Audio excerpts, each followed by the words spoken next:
আমরা মানবিক এই রাষ্ট্র বিনির্মাণের প্রথম ধাপ হিসাবে স্বাস্থ্য সেবা যেন আমরা নিশ্চিত করতে পারি, আল্লাহ যেন তৌফিক দান করেন। আমাদের জামাত ইসলামী এই সমাজ কল্যাণমূলক কার্যক্রমগুলো পরিচালনা করছে সব জায়গাতেই।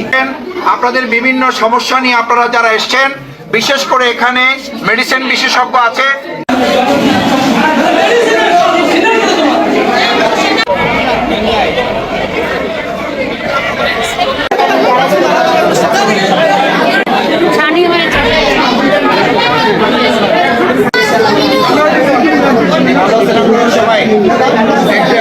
আপনারা সবাই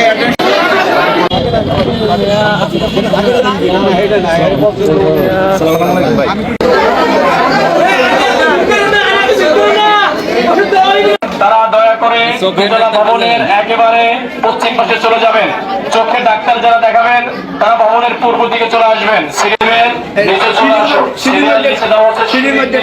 সিঁড়ির গোড়ায় দেওয়া হচ্ছে, এখানে সিরিয়ালের জন্য চলে আসুন। নতুন সিরিয়াল যারা করবেন এখানে চলে আসেন।